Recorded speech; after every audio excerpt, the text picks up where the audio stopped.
to be launching a tasty pastry. It's a low-carb Pop-Tart. It's got 3 to 4 grams of net carbs, and we love this show. This is our best place to be in LA.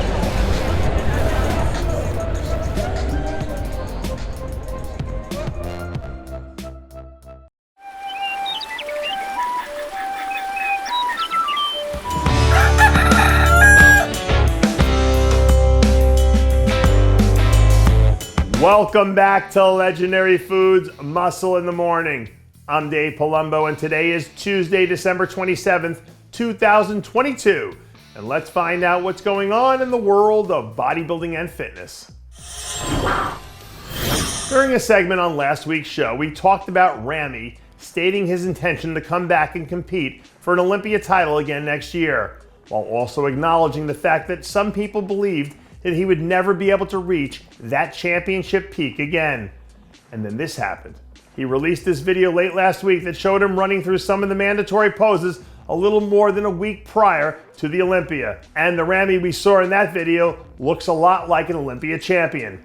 Now, I'm not entirely sure what happened between the day of the show and then, and I'm not even going to attempt to speculate, but I will say, if he still has that left in him, or if he can even muster up a better version of that, now it's completely a different ball game, because that guy is beyond a shadow of a doubt one of the best bodybuilders on the planet.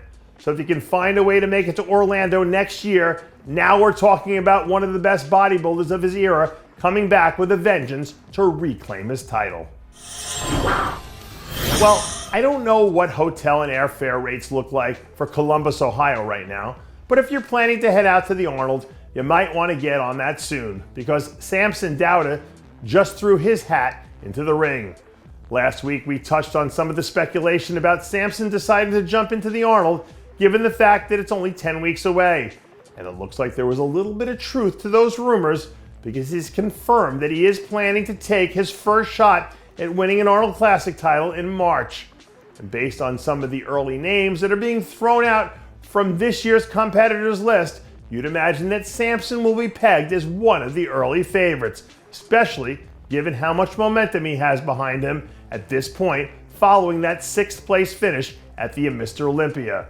So if he can somehow continue this magical run that he's been on for the last 6 months and change, he'll have a chance to assert himself as someone who is poised to be a legitimate threat to win the Olympia title as early as next year. In some senses, parity is a good thing in sports because it makes things interesting.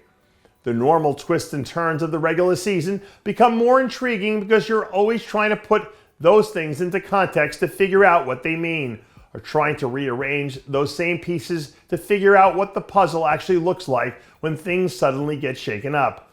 And if you're a 212 fan, you know all too well, because these last 4 years have been nothing but parity, and they've also added to a certain level of excitement to the off-season when you see stuff like this from Keon Pearson.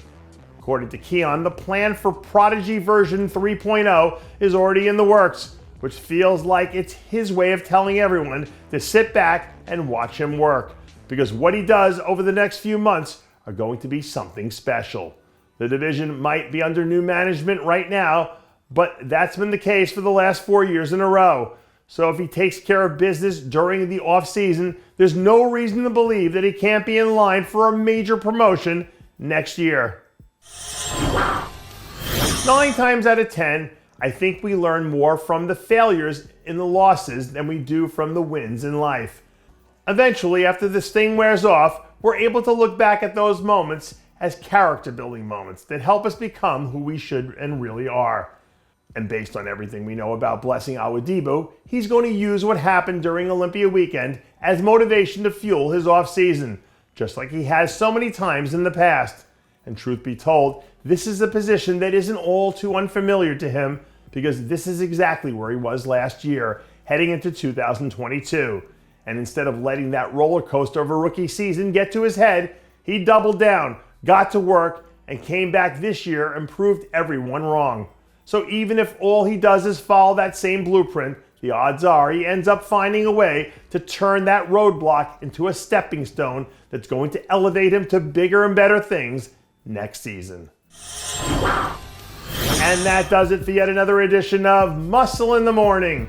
I'm Dave Palumbo, reminding you to always be true to your passions and make sure to follow us on Facebook, Twitter, and Instagram.